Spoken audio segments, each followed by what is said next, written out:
फैले तो कायनात की हर शय पे छा गई। फैले तो कायनात की हर शय पे छा गई।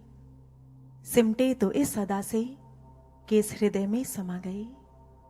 तो आइए ऐसे ही विराट से विराटतम और सूक्ष्म से सूक्ष्मतम हमारे गुरुदेव श्री आशुतोष महाराज जी के श्री चरणों में कोटि कोटि नमन, कोटि कोटि वंदन अर्पित करते हैं। बोलिए परम पूजनीय गुरुदेव श्री आशुतोष महाराज जी की जय। श्री कृष्ण बलदेव की जय। सांचे दरबार की जय। कहते हैं एक बार एक अमेरिकन टूरिस्ट रेगिस्तान से होकर गुजर रहा था।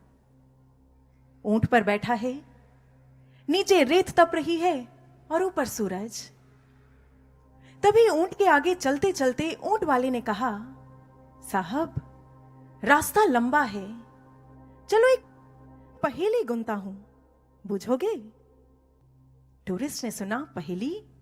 हाँ हाँ क्यों नहीं, जरूर उत्तर दूंगा। ऊंट वाले ने पहेली गुनी। कहा, ध्यान से सुनना साहब, आप सब भी ध्यान से सुनिएगा। पहेली थी, जब ना सूरज है ना चंदा है, पर प्रकाश फिर भी नहीं मंदा है। जब ना सूरज है ना चंदा है, पर प्रकाश फिर भी नहीं मंदा है। ना धरती है ना आकाश है, बूझो बूझो इसमें क्या राज है। टूरिस्ट ने सोचना शुरू किया, ना सूरज ना चंदा ना धरती ना आकाश। अरे हाँ, ये तो हमारे वेस्ट की एक बहुत ही फेमस सी पोयम है, no sun no moon no morning no noon. और इसका उत्तर ये तो मैं जानता हूं, इसका उत्तर है नवंबर। जानते हो ऊंट वाले, हमारे अमेरिका में नवंबर के महीने में सब कुछ बर्फ की सफेद चादर से ढक जाता है। सूरज चांद तारे कुछ भी नजर नहीं आता। इसलिए हो ना हो, तुम्हारी इस पहेली का उत्तर तो नवंबर ही है। ऊंट वाले ने सुना और जोर की ठहाका लगाकर हंस दिया। पर भाइयों और बहनों, टूरिस्ट का यह उत्तर सही था या नहीं, यह आज हमारा मुद्दा नहीं है।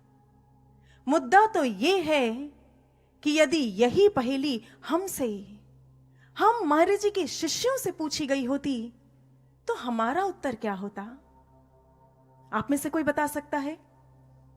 देखिए, पूर्ण सतगुरु के मंच से पहेली बूझी गई है। आप सब भी गुरु भक्ति के मोती चुनने के लिए यहां बैठे हैं, इसलिए इसका उत्तर भी गुरु और शिष्य के अटूट संबंध की गहराई में उतरकर ही खोजना होगा। ना सूरज ना चंदा ना धरती ना आकाश। आज हम सोच कर देखें, पिछले लगभग 8 वर्ष व्यतीत हो चुके हैं और इन 8 वर्षों में ना तो हमें महाराज जी के सूर्य रूपी स्वरूप का प्रत्यक्ष दर्शन मिला है और ना ही हम उनके वात्सल्य की शीतल चांदनी में भीग पाए हैं।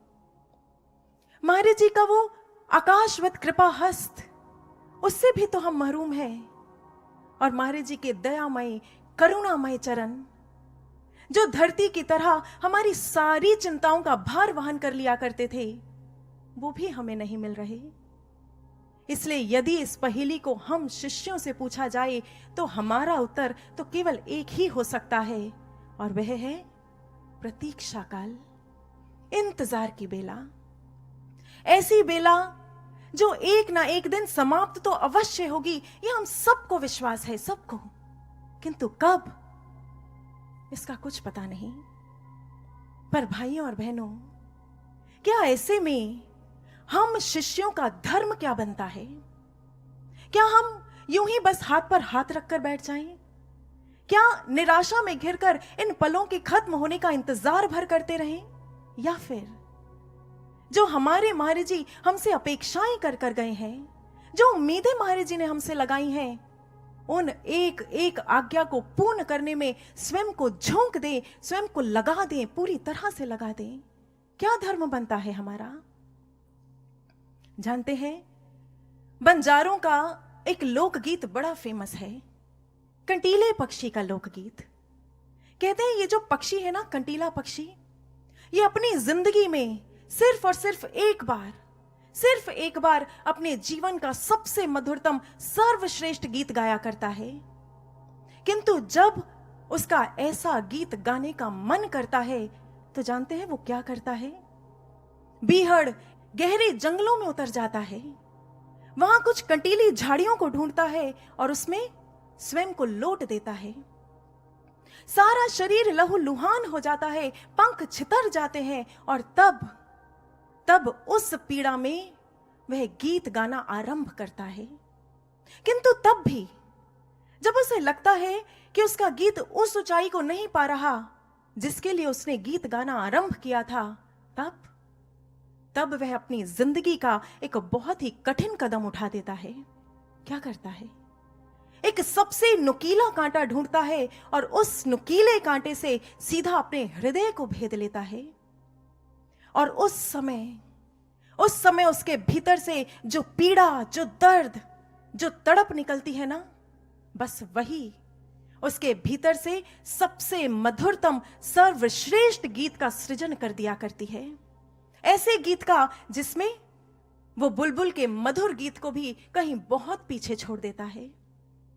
भाइयों और बहनों, ये जो बंजारों का लोक गीत है, यह हमें एक बहुत ही गहरी प्रेरणा दे रहा है। इशारा कर रहा है कि पीड़ा में जो सृजन होता है वह उत्कृष्ट कोटि का हुआ करता है।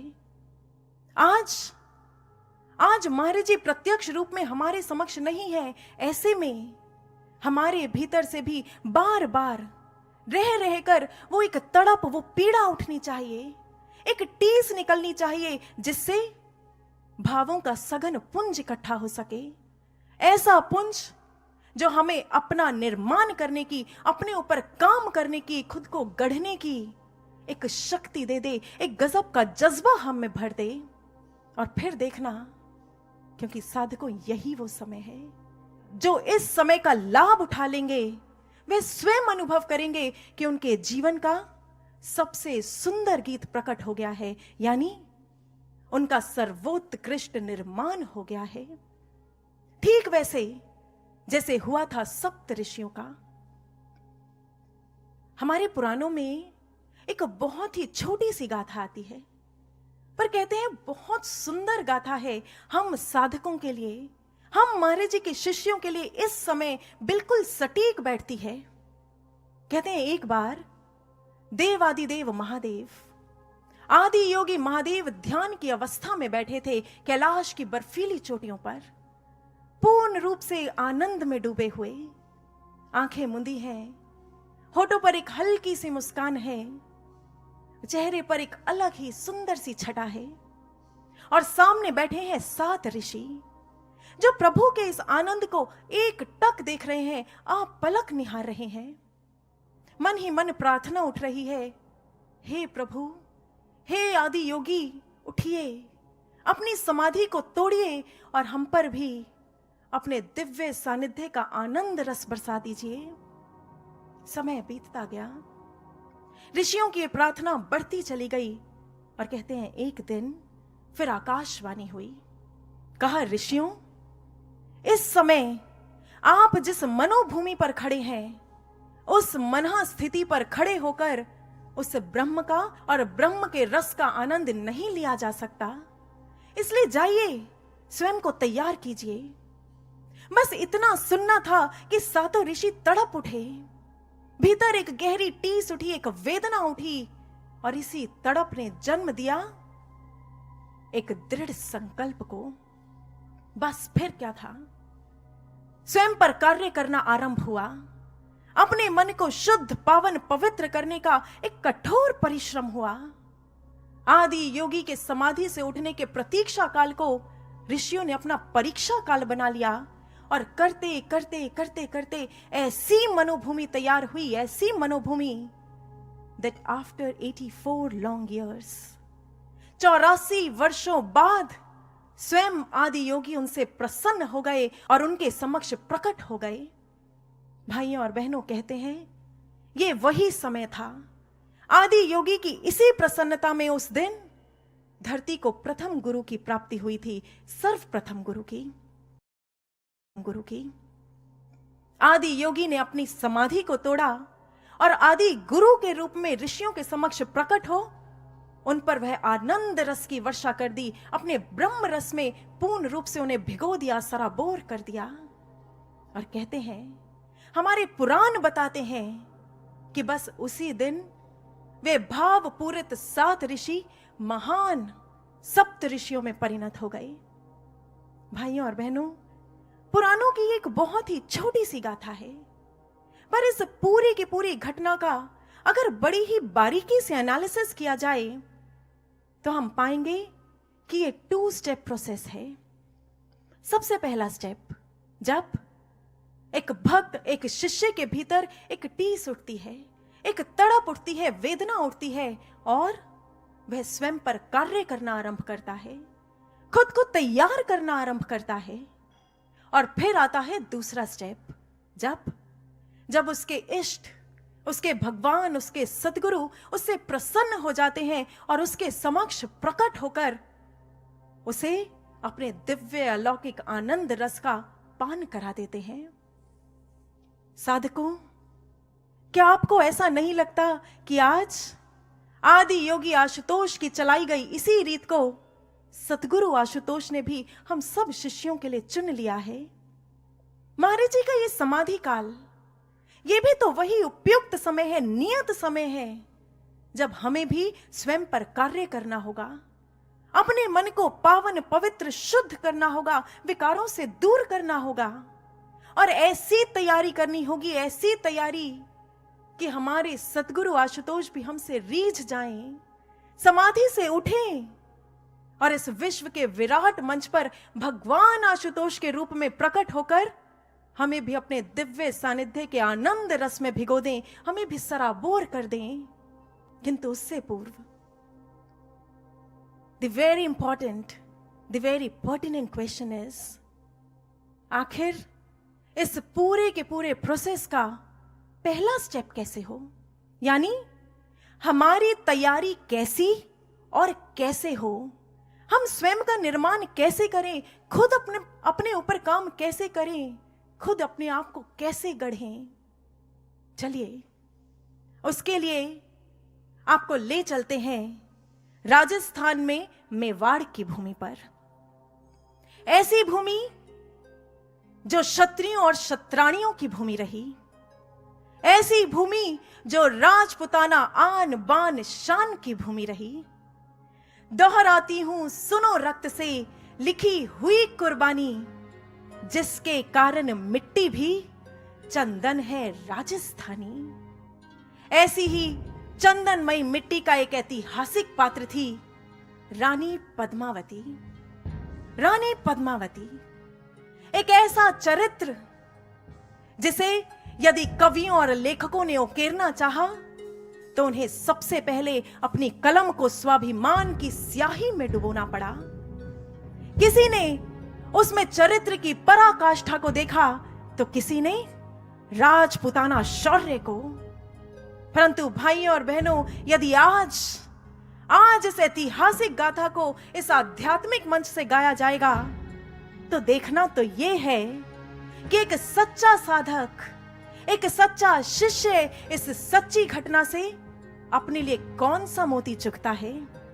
आइए उस गाथा को सुनते हैं।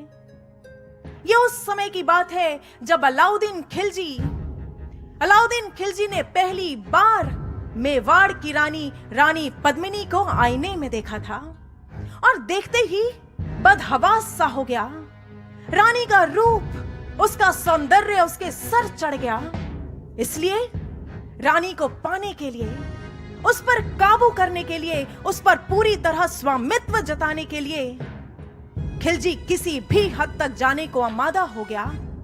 बस फिर क्या था, वासना से भरे खिलजी ने पूरे दल बल के साथ चित्तौड़ पर धावा बोल दिया। इधर राजपुताना रणबांकुरों ने भी कोई कौर कसर नहीं छोड़ी, तूफानी युद्ध किया। किंतु दुर्भाग्य से, या यूं कहें कि कपटी शैतान की कुचालों के कारण जीत उसके पाले में जा गिरी। रानी पद्मिनी तक संदेशा आया, महारानी, हम युद्ध हार चुके हैं।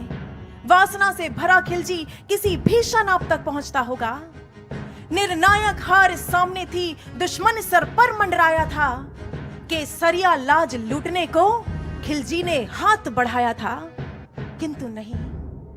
रानी पद्मिनी एक क्षण में शत्राणी रूप में प्रकट हो गई। दुर्ग की समस्त स्त्रियों को इकट्ठा किया और उस दिन रानी पद्मिनी ने मां भवानी की भांति हुंकार भरते हुए, गरजते हुए सिंहनाद किया था कि आज वासना से भरा खिलजी सौंदर्यवती पद्मिनी को पाने के लिए इस दुर्ग में प्रवेश अवश्य करेगा, किंतु उसके हाथ लगेगी शत्राणी पद्मिनी की राख और केवल राख।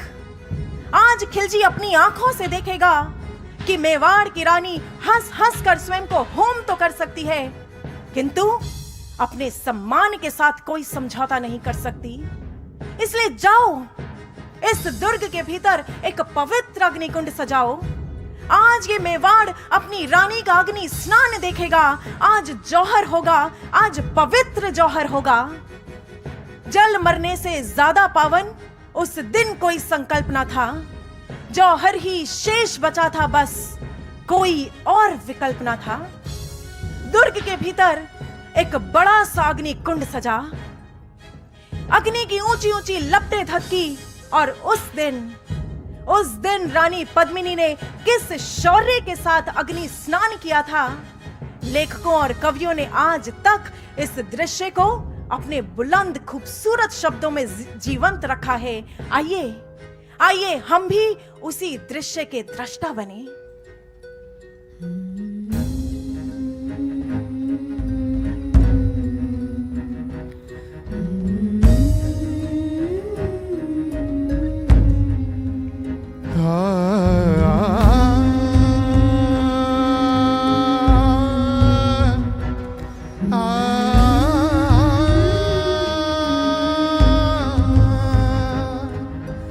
टहल गई होगी धरती, अंबर फटकर रोया होगा। पद्मावती ने जब उस दिन केसरिया बाना पहना होगा। शिकन न थी माथे पर, ना एक श्वेत बिंदु तक आया था। आंखों में ऐसी ज्वाला थी जिससे अग्नि कुंड तक थर्राया था। हुंकार भरी थी जय भवानी, सारा महल गुंजा। जय भवानी, जय भवानी, जय भवानी। धधक धधक कर ज्वालाएं ऊपर उठी, चहुआर बढ़ी। लपटों का लिंगन करने तब शत्राणी कूद पड़ी। खिलजी के हाथों में उस दिन बस अफसोस ही आया था।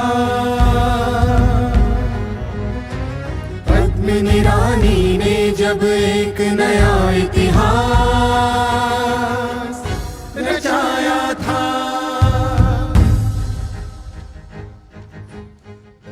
सच, रानी पद्मिनी ने इतिहास रच दिया। सोच कर देखें कैसा रोंगटे खड़े कर देने वाला दृश्य होगा वो। माथे पर एक शिकन नहीं थी, मन पल भर के लिए नहीं डोला था, बस हुंकार भरी अग्नि कुंड में कूद पड़ी और धधकती लपटों का आलिंगन कर लिया। क्या लगता है आपको, क्या उस समय रानी पद्मिनी के लिए यह निर्णय लेना बहुत आसान रहा होगा? नहीं। 100 बार खुद को याद दिलाई होगी यहां की पवित्र संस्कृति की। इस मिट्टी में, यहां की हवाओं फिजाओं में घुली हुई ऊंचे चरित्र की गाथाओं की, और सबसे बड़ी बात, राजपुताना शान को कायम रखे उस बलिदानी पथ की। और बस उसी साहस, उसी जज्बे और उसी शौर्य से भरकर उसने जौहर का इतना बड़ा कदम उठा लिया होगा। पर भाइयों और बहनों, रानी पद्मिनी तो इतिहास रच गई, पर आज सोचना हमें है। अब हम सोचें कि हम जिस पथ पर बढ़ चुके हैं, महाराज जी के शिष्यों ने जिस पथ पर अपने कदमों को बढ़ा दिया है,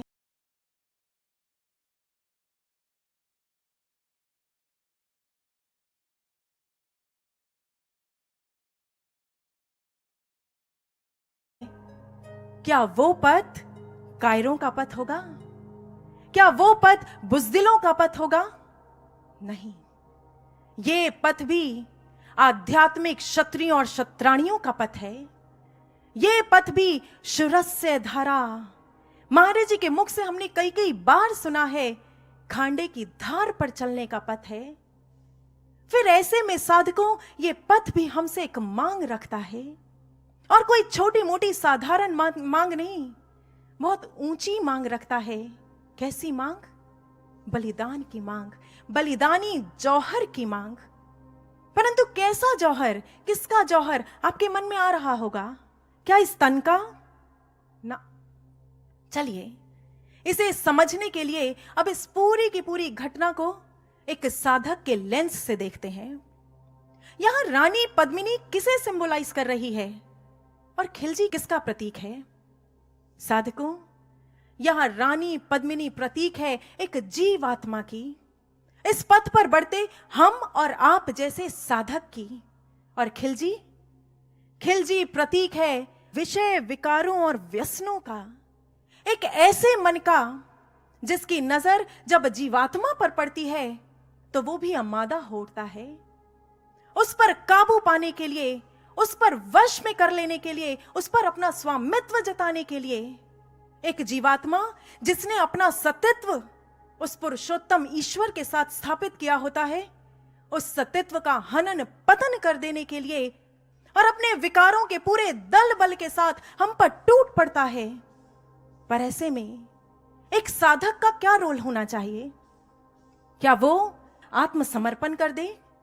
क्या अपने ईर्ष्या, द्वेष, घृणा, छल, कपट ऐसे विकारों के आगे घुटने टेक दे, हार मान ले? नहीं भाइयों और बहनों, जिस समय एक साधक को लगता है कि उसके विकार उस पर हावी होने का प्रयास कर रहे हैं, तो वो भी पद्मिनी की ही भांति हुंकार भर उठता है कि नहीं, इन काम, वासना, ईर्ष्या, द्वेष, घृणा की भावनाओं को अपने ऊपर हावी नहीं होने दूंगा, मैं इनका स्वामित्व स्वीकार नहीं करूंगा। और तब वो भी अपने जिंदगी का एक फाइनल स्ट्रोक खेलने के लिए तैयार हो जाता है। वही पथ चुनता है जो उस समय मेवाड़ की क्षत्रानी ने चुना था, जौहर का पथ। साधकों, रानी पद्मिनी ने तो एक बाहरी अग्निकुंड सजाया था, किंतु एक साधक का अग्निकुंड, वो तो उसी के भीतर सजा है, जिसे ज्ञान दीक्षा के समय स्वयं सद्गुरु स्थापित किया करते हैं। कहां? यहां इस आज्ञा चक्र पर, यहां तृतीय नेत्र पर, यहां इस जगह पर वो ज्ञान अग्नि, ब्रह्म अग्नि पल पल जाज्वल्यमान है।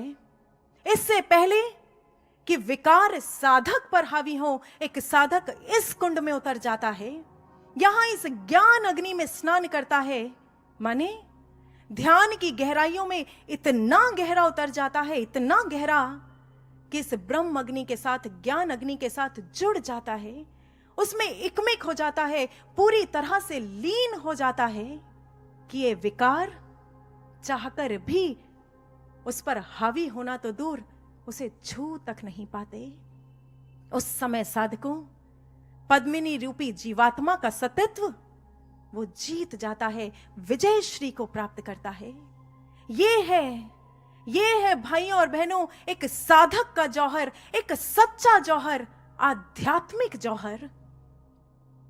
पर एक बात और कहना चाहेंगे, इतिहास के गलियारों ने तो इस बाहरी जौहर को यदा कदा कभी कभी देखा होगा, किंतु एक सच्चा साधक वो तो पल पल जौहर करता है, दिन में कई कई बार उसे करना पड़ता है।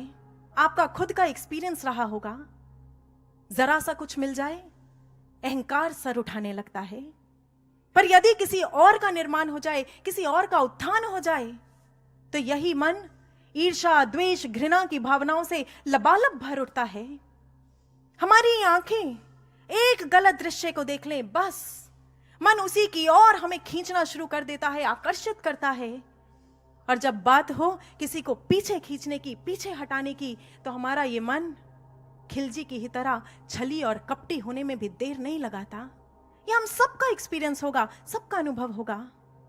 पर साधकों सावधान, जब जब भी ये विकार एक साधक पर हावी होने लगे तो उसी समय सतर्क हो जाना, चौकन्ना हो जाना, अपने एक एक विचार पर तीखी पैनी नजर रखना। एक बार एक स्वामी भैया, जिनकी जेल में प्रचार करने की सेवा थी, वे सेवा में जाने से पहले महाराज जी की कक्ष में महाराज जी को प्रणाम करने के लिए गए। और अभी प्रणाम करके उठे ही थे कि महाराज जी ने एक इंग्लिश की कोटेशन बोली। और ये तो हम सब जानते ही हैं, महाराज जी के मुख से निकला एक एक शब्द, महाराज जी के एक एक शब्द का चयन वो ऐसा ही साधारण नहीं होता, बहुत बहुत गहराई रखता है। महाराज जी ने कहा, peace breakers can be transformed into peace makers, but they have to awaken vital vigilance within them. Maharaj ji ने स्वामी भैया से पूछा, जानते हो ये वाइटल विजिलेंस क्या होता है? भैया ने झट उत्तर दिया, हां जी महाराज जी, विजिलेंस तो पता है, ये वो डिपार्टमेंट होता है जो करप्शन पर या किसी गलत काम पर तीखी पैनी नजर रखता है और फिर उसे होने नहीं देता। पर महाराज जी वाइटल, अभी भैया सोच ही रहे थे कि महाराज जी ने गंभीर स्वर में कहा, आत्मिक चैतन्यता, आत्मिक सतर्कता। एक ब्रह्म ज्ञानी साधक की चेतना को इतना जागृत, हर पल इतना जागृत होना चाहिए कि वह अपने मन में उठते एक एक विचार पर तीखी पैनी नजर रखे, और फिर जब यही विचार विकारों का रूप लेकर उस पर हावी होने का प्रयास करे तो वो उसी समय सतर्क हो जाए, सावधान हो जाए, चौकन्ना हो जाए, और फिर यही वाइटल विजिलेंस एक साधक को गाइड करे। Now it's high time to meditate. ये सही समय है, उपयुक्त समय है। जाओ, ध्यान में उतर जाओ, इस ज्ञान ज्योति के साथ, ब्रह्म ज्योति के साथ इकमिक हो जाओ, तभी तुम अपने विकारों से अपनी रक्षा कर सकते हो। ये महाराज जी का सूत्र है। महाराज जी ने हम सब साधकों को दिया है कि हर पल सतर्क रहो और ज्ञान अग्नि से जुड़े रहो, तभी विकार हम पर हावी नहीं हो पाएंगे। आपको बताएं, ग्रीक मिथोलॉजी, उसमें भी एक बड़े ही सुंदर से पक्षी का वर्णन आता है। नाम है फीनिक्स बर्ड। आपने भी नाम सुना होगा। कहते हैं ये पक्षी अपने बड़े बड़े रेड गोल्डन पंखों के साथ वर्षों वर्ष जीता है, इसीलिए इसे इमॉर्टल बर्ड भी कहा गया, अमर पक्षी। पर जानते हैं, इस पक्षी के जीवन का एक बड़ा ही इंटरेस्टिंग सा फैक्ट है। कहते हैं कि बेशक ये पक्षी अमर है, वर्षों वर्ष जीता है, किंतु हर 500 साल बाद जब उसे ये लगने लगता है कि उसकी सुंदरता कुछ घटने लगी है, उसकी कांति कुछ फीकी पड़ने लगी है, उसकी कमजोरियां उस पर हावी होने का प्रयास कर रही हैं, तब वह क्या करता है? एक कठिन कदम उठाता है।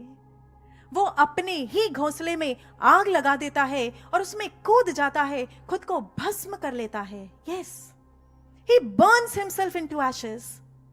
और फिर ग्रीक मिथोलॉजी कहती है कि फिर इसी राख से जन्म होता है एक नवीन सुंदर कांतिमय फिनिक्स का, एक ऐसे पक्षी का जो अपने आप में परफेक्ट है, गुणों से भरा हुआ है, अवगुणों से, दोषों से रहित है।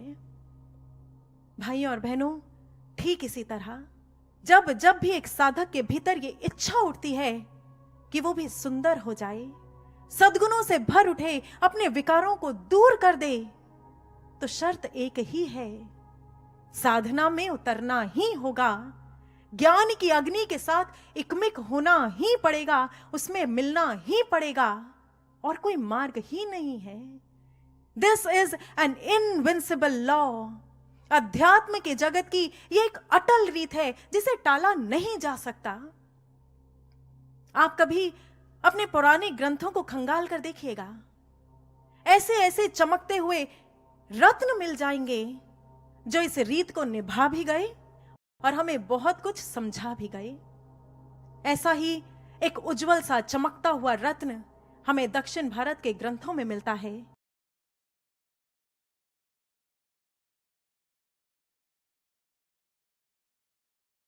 ग्रंथों में मिलता है भक्त नंदनर का। कहते हैं नंदनर एक बहुत बड़ा शिव भक्त था, किंतु दुर्भाग्य से उसका मंदिर में प्रवेश निषेध था। मंदिर के पुजारी उसे नीच कहते, निम्न कहते और उसे मंदिर में प्रवेश नहीं देते। देखिए, भक्त है किंतु आज तक अपने प्रभु का दर्शन नहीं किया है। प्रभु के शिवलिंग पर जल चढ़ाने का, अपने हाथों से जल चढ़ाने का उसे सौभाग्य नहीं मिला है। बस सुबह सुबह मंदिर के द्वार पर आता, वहीं पर माथा टेकता और वहां से वापस लौट जाता।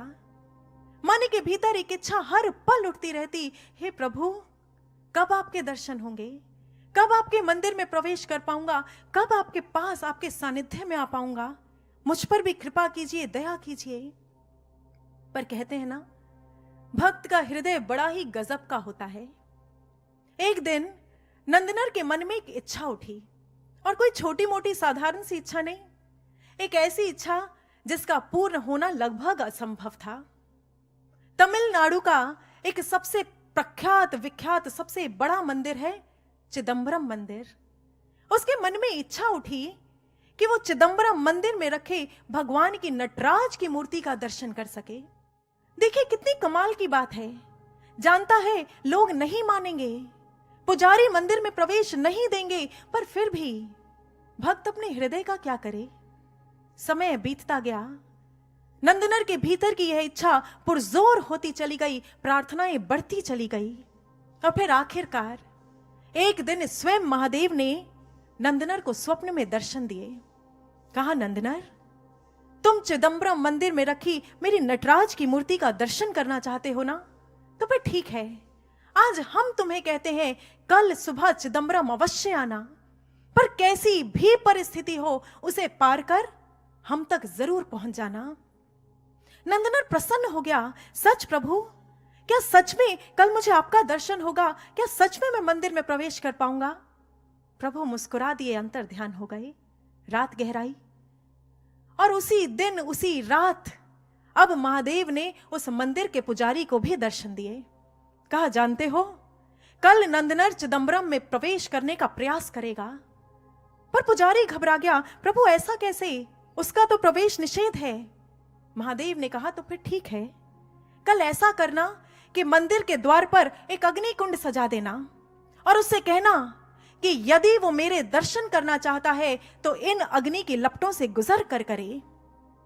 अब पुजारी भी खुश है। अच्छा, तो कल नंदनर की चिता जलेगी वहां। सुबह हुई, दोनों ने महादेव की आज्ञा का पालन किया। सुबह सुबह नंदनर चिदंबरम मंदिर के प्रवेश द्वार पर पहुंचा, पर यह क्या, वहां तो अग्नि की ऊंची ऊंची लपटें उठ रही हैं। उधर पुजारी ने भी प्रभु की आज्ञा को सुना दिया, सुनो नंदनर, यदि मंदिर में प्रवेश करना चाहते हो, मेरे प्रभु का दर्शन करना चाहते हो, तो इन अग्नि की लपटों से गुजर कर दिखाओ, इस अग्नि परीक्षा को देकर दिखाओ। नंदनर ने सुना, उसी पल हाथ जुड़ गए, आंखों से अश्रुधार बह निकली, मन ही मन प्रभु से प्रार्थना की और शांत हृदय से एक क्षण गवाए बगैर प्रभु का नाम लेते हुए लपटों में प्रवेश कर गया। जानते हैं, जैसे नॉर्थ इंडिया में मां सीता की अग्नि परीक्षा फेमस है, वैसे ही आप कभी दक्षिण भारत चले जाना, भक्त नंदनर की इस अग्नि परीक्षा की गाथा को बच्चा बच्चा कहता मिल जाएगा। इधर नंदनर ने अग्नि में प्रवेश किया, पर उन लपटों से गुजरकर जैसे ही एक कदम बाहर निकाला, ये क्या चमत्कार घट गया। नंदनर पूर्ण आर्य वेश में है, तन पर जनेऊ है, माथे पर त्रिपुंड धारण किया है और पूरे के पूरे शरीर पर प्रभु की पवित्र भस्म को रमा रखा है। चेहरे पर इतना तेज है, इतनी कांति है, पुजारी ने जैसे ही देखा चरणों में दंडवत लेट गया। पर नंदनर, वो तो अभी भी अपने महादेव को ढूंढ रहा है। मंदिर में प्रवेश किया और आज आज भक्त ने पहली बार अपने प्रभु का दर्शन किया है। आंखें छलछला रही हैं और तमिल ग्रंथ बताते हैं कि उसी दिन, उसी समय जब नंदनर ने प्रभु का दर्शन किया, वह प्रभु की महादेव की मूरत में ही समा गया, उन्हीं में ही लीन हो गया। भाइयों और बहनों, दक्षिण भारत की यह गाथा, बहुत से लोग जब इसे पढ़ते हैं तो इसके आध्यात्मिक अर्थ को समझ नहीं पाते, किंतु ये अध्यात्म का मंच है। यहां पर अध्यात्म के मोती चुने जाते हैं और हमारे शास्त्र ग्रंथ वे तो ऑर्नामेंटल लैंग्वेज में, अलंकारिक भाषा में लिखे गए हैं। यहां पर निम्न और नीच कौन है? हमारे शास्त्र बताते हैं हर वो जीवात्मा जो अभी भी अपने मन के स्तर पर है, जो अभी भी विकारों से घिरी हुई है, अपने कुसंस्कारों में जकड़ी हुई है, वह जीवात्मा निम्न है। और नंदनर अग्नि में प्रवेश कर आर्य रूप हुआ, यानी किसी बाहरी अग्नि में नहीं, वो ध्यान साधना में बैठा था। भीतर की ज्ञान अग्नि में उसने प्रवेश किया था, उसमें रमा था, उसके साथ एकाकार हुआ था। और तब उसका आर्य वेश, त्रिपुंड, जनेयू, ये बाहरी अलंकार, ये उसके सद्गुणों की ओर इशारा कर रहे हैं। यानी मन के स्तर से इतना ऊपर उठ गया था, विकारों को दूर कर कर सद्गुणों को धारण किया था, सद्गुणों से अपना श्रृंगार कर लिया था। और फिर क्या घटा? कहां तो नंदनर केवल मात्र अपने प्रभु का दर्शन भर करना चाहता था, और कहां देव रूप होकर महादेव में ही लीन हो गया। भाइयों और बहनों, यह है अध्यात्म का पथ, और यही एक पथ है। ज्ञान की अग्नि में उतरना ही पड़ेगा, ध्यान साधना में बैठना ही पड़ेगा, सद्गुणों को धारण करना ही पड़ेगा, यदि हम अपने इष्ट, अपने भगवान, अपने सद्गुरु से मिलन स्थापित करना चाहते हैं। और कोई शॉर्टकट है ही नहीं, और कोई मार्ग है ही नहीं। परंतु आज आपसे पूछते हैं, कहीं ऐसा तो नहीं कि सारी की सारी चर्चा को सुनकर मन के भीतर कुछ उथल पुथल हो गई हो, थोड़ी सी घबराहट हो रही हो, सिरहन पैदा हो रही हो कि अरे ऐसा कैसे, ये हमसे कैसे हो पाएगा? ज्ञान अग्नि में उतरना, मन से युद्ध करना, मन के विरुद्ध जाना, विकारों को दूर करना, नहीं, ये हमसे नहीं होगा। अरे ये तो कोई महान विरले संत महापुरुष हुआ करते थे जो ऐसा कर गुजरे, हम कहां? पर साधकों, आज स्वयं अपने आप से पूछें, क्या सचमुच हम और आप साधारण हैं? क्या सच में हम अपनी एक छोटी सी फैमिली या संसार के छोटे छोटे दायरों के लिए ही आए हैं? याद करना महाराज जी के उन शब्दों को। महाराज जी ने कहा था, हो संतान मेरी साधारण नहीं हो, आए इस जगत में अकारण नहीं हो। कि हम अकारण ऐसे ही बिना किसी उद्देश्य के यहां नहीं आ गए। याद रखिए, जिस दिन हमें ज्ञान दीक्षा मिली थी, जिस दिन ज्ञान मिला था, बस उसी समय, उसी क्षण हमारे लिए एक विराट, एक महान लक्ष्य को तय कर दिया गया था।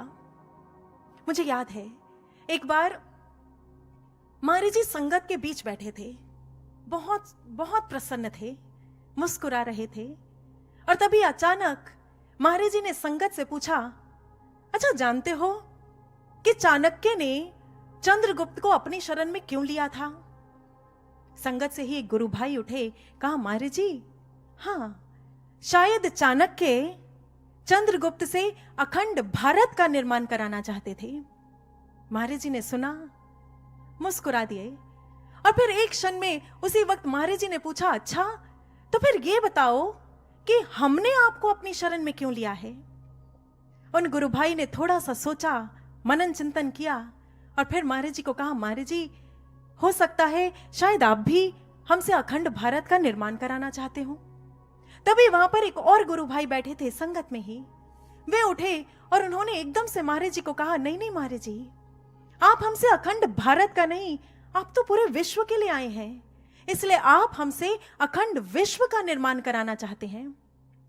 महाराज जी ने सुना, पर इस बार महाराज जी गंभीर हो गए, कुछ क्षण मौन रहे, और फिर उस दिन जो महाराज जी ने कहा था ना, साधकों, वो हमारे लिए बहुत पते की बात है। हो सके तो आज गांठ बांध लेना, भीतर तक उतार लेना। महाराज जी ने कहा था कि हमने आपको अपनी शरण में इसलिए लिया है ताकि आप अपनी अखंड साधकता का निर्माण कर सकें, और फिर इसके आधार पर आप अखंड भारत, अखंड विश्व और एक नए युग का निर्माण कर पाएंगे। अभिलाषा गुरु की हम भी चमके गगन के तारों से, झलके अब व्यक्तित्व हमारा कुंदन श्रेष्ठ विचारों से, सत्य अहिंसा त्याग तप पहचान बने हमारी, और फिर हमसे प्रेरित होकर दुनिया कदम बढ़ाए सारी। आपने महाराज जी की उम्मीदों की ऊंचाई को देखा है। सत्य तप अहिंसा त्याग अखंड साधकता। महाराज जी ऐसे ऐसे गुणों से हमें सजा हुआ देखना चाहते हैं, हमारा श्रृंगार देखना चाहते हैं। तो फिर माना ये इतना आसान नहीं होगा। श्रेष्ठ गुणों को धारण करना, विकारों को दूर करना, माना ये आसान नहीं होगा। पर भाइयों और बहनों, क्या हम अपने सतगुरु के लिए ये संघर्ष नहीं कर सकते? महाराज जी जिस विराट और महान लक्ष्य को हमारे समक्ष लेकर आए हैं, क्या उसके लिए हम थोड़ा सा दर्द, थोड़ी सी पीड़ा नहीं सह सकते? स्वयं आज अपने आप से प्रश्न करें। जानते हैं एक इंसान के दर्द सहने की लिमिट कितनी होती है? साइंटिस्ट बताते हैं कि एक इंसान ज्यादा से ज्यादा 45 डेसिबल यूनिट्स का पेन सह सकता है। यदि यह पीड़ा इससे ज्यादा बढ़ती है तो इंसान वहीं पर दम तोड़ देता है। परंतु साइंटिस्ट यह भी जानते थे कि एक मां जब वह एक नन्हे से शिशु को जन्म देने वाली होती है तो वह जिस लेबर पेन से गुजरती है वो बहुत अधिक होता है। इसलिए उन्होंने उस समय की पीड़ा को भी नापा और वो हैरान रह गए, आंखें खुली की खुली रह गई जब उन्हें पता चला कि एक मां एक नन्हे से शिशु को जन्म देते समय 57 डेसिबल यूनिट्स का पेन सह जाती है। कहां तो 45 डेसिबल्स और कहां 57। यानी जिस सीमा पर जाकर श्वासों की लड़ी टूट जाती है, एक मां उस सीमा को लांघकर सृजन किया करती है। आखिर क्यों, कैसे? साइंटिस्ट इसका उत्तर नहीं दे सकते, पर शायद एक मां इस प्रश्न का उत्तर बहुत अच्छे से जानती है। जिस स्वप्न को उसने 9 महीने सहेज कर रखा होता है कि एक दिन उसकी गोद में एक नन्हा सा प्यारा सुंदर सा शिशु आकर खेलेगा, बस वही खुशी, वही उमंग, वही स्वप्न उसे पीड़ा सहने की इतनी शक्ति दे देता है कि वह खुशी खुशी पीड़ा की हर सीमा को लांघ जाती है। साधकों, एक स्वप्न तो हमने भी देखा है और पिछले 8 वर्षों से देख रहे हैं कि एक दिन युग परिवर्तन होगा। महाराज जी समाधि से लौटकर आएंगे और इस विश्व की गोद में नवीन युग खेलेगा। परंतु इस समय अभी भी शर्त वही है, घोर निशा का गर्भ चीरकर नवयुग जन्म लेगा। ये कौन सी घोर निशा, कौन सी घोर अंधकार की ओर महाराज जी ने इशारा किया था? कोई बाहरी रात्रि, कोई बाहरी निशा नहीं। हमारे विकारों की रात्रि को चीरकर, हमारे अहंकार को तोड़कर, हमारी घृणा द्वेष की भावनाओं को रौंदकर नवयुग का जन्म होगा। फिर स्वयं पूछें, सोच कर देखें, क्या इस पूरे के पूरे प्रकरण में पीड़ा नहीं होगी? पीड़ा तो होगी। जब जब भी सेवा में अहंकार टूटेगा तब तब पीड़ा होगी। जब जब घृणा और द्वेष की भावनाओं को ज्ञान अग्नि में जलाना पड़ेगा तब तब पीड़ा होगी। जब जब भी अपनी वासना और कामनाओं की प्रवृत्तियों को, उन्हें दूर कर कर रौंद कर साधना में मन लगाना पड़ेगा ना, तब तब पीड़ा होगी। किंतु जब जब भी मन घबराने लगे, ऐसे में धैर्य की लड़ी टूटने लगे, संशयों के बीज फूटने लगे, तो उस समय स्वयं को जरूर याद दिला देना कि अगर एक मां एक छोटे से साधारण से शिशु को जन्म देने के लिए इतनी पीड़ा सह सकती है, तो क्या हम नए युग के सृजन के लिए नहीं कर सकते? क्या हम महाराज जी के उद्देश्य को, जो विराट लक्ष्य महाराज जी लेकर आए हैं, क्या उसको पूर्ण करने के लिए स्वयं को नहीं गढ़ सकते, स्वयं का निर्माण नहीं कर सकते? आज प्रश्न करें अपने आप से। चलिए अंत में चलते चलते आपको एक और भक्त की गाथा जरूर सुनाना चाहेंगे। एक ऐसे भक्त की जिसको आप जानते भी होंगे और जानकर भी नहीं जानते होंगे। नाम हजारों हजारों बार सुना होगा पर सुनकर भी नहीं सुना होगा। क्या पहचान पाए हम किस भक्त की बात कर रहे हैं? नहीं? एक हिंट देते हैं। हर गणेश चतुर्थी पर हर गणपति भक्त इस भक्त का नाम ऊंचे ऊंचे जोर जोर शब्दों में, ऊंचे ऊंचे स्वरों में खुद अपने मुख से लिया करता है। क्या हुआ? अभी भी क्लिक नहीं किया? तो चलिए अब इस भक्त का नाम आपके ही मुख से बुलवा लेते हैं। बोलिए गणपति बप्पा मोरया। जी हां, गणपति बप्पा मोरया। कभी सोचा कि आखिर गणपति बप्पा के साथ ये मोरया शब्द क्यों जोड़ दिया गया? एक बार महाराज जी ने यह बात बताई थी, आज आपके साथ शेयर करते हैं। महाराज जी ने कहा कि मोरया का पूरा नाम मोरया गोसावी था। फैक्चुअली ये 14th सेंचुरी में भगवान गणपति के बहुत बड़े भक्त हुए। गणपति की मूर्त को सजाते, लड्डुओं का भोग लगाते, फूलों का हार पहनाते और दिन रात उन्हीं की अर्चना में, उन्हीं के पूजन में लगे रहते। मन से एक ही प्रार्थना हर क्षण निकलती रहती, मोरे आ प्रभु मोरे आ, यानी मेरे सामने आ, मेरे सामने आ और मेरे विकारों का हनन कर दे। लोगों का मानना है कि मोरया मोरया कहते कहते ही उनका नाम मौर्या पड़ गया था। इसी तरह समय व्यतीत होता गया, प्रार्थनाएं पुरजोर होती चली गई और आखिरकार एक दिन मौर्या पर भगवान गणपति की कृपा हो ही गई। उनके जीवन में एक पूर्ण सतगुरु आ गए। गुरुदेव ने मौर्या से कहा, मौर्या अरे तू तो गणपति का भक्त है ना, जो गणों के पति है, जो सद्गुणों के स्वामी है। फिर ऐसे में उनके भक्त के भीतर से भी तो ऐसे ही गुण निकलने चाहिए, उसका भी तो ऐसे ही सद्गुणों से श्रृंगार होना चाहिए। इतना सुनना था कि यह बात मौर्या के भीतर जाकर लग सी गई। गुरुदेव के चरणों में गिर पड़ा, गुरुदेव मार्गदर्शन कीजिए, क्या करूं, कैसे अपने सद्गुणों को धारण करूं, कैसे अपने गणपति का सच्चा भक्त बन पाऊं।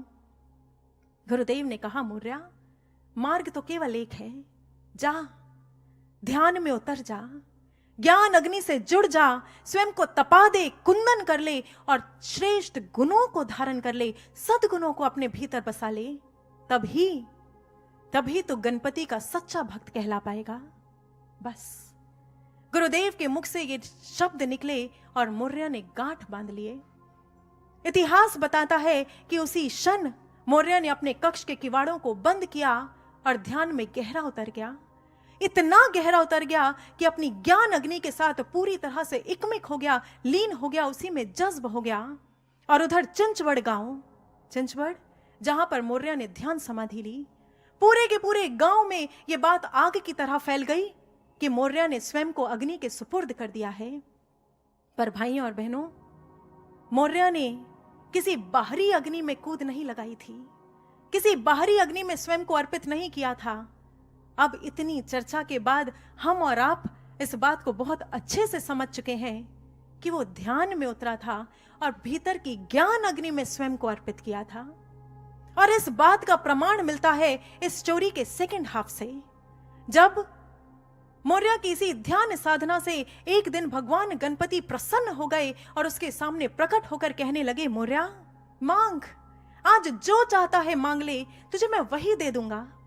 मौर्या ने कहा, प्रभु मांगू, पर क्या मांगू? जिस मन में इच्छाएं उठती थी वो तो कहीं बहुत पीछे छूट गया है, अब क्या मांगू?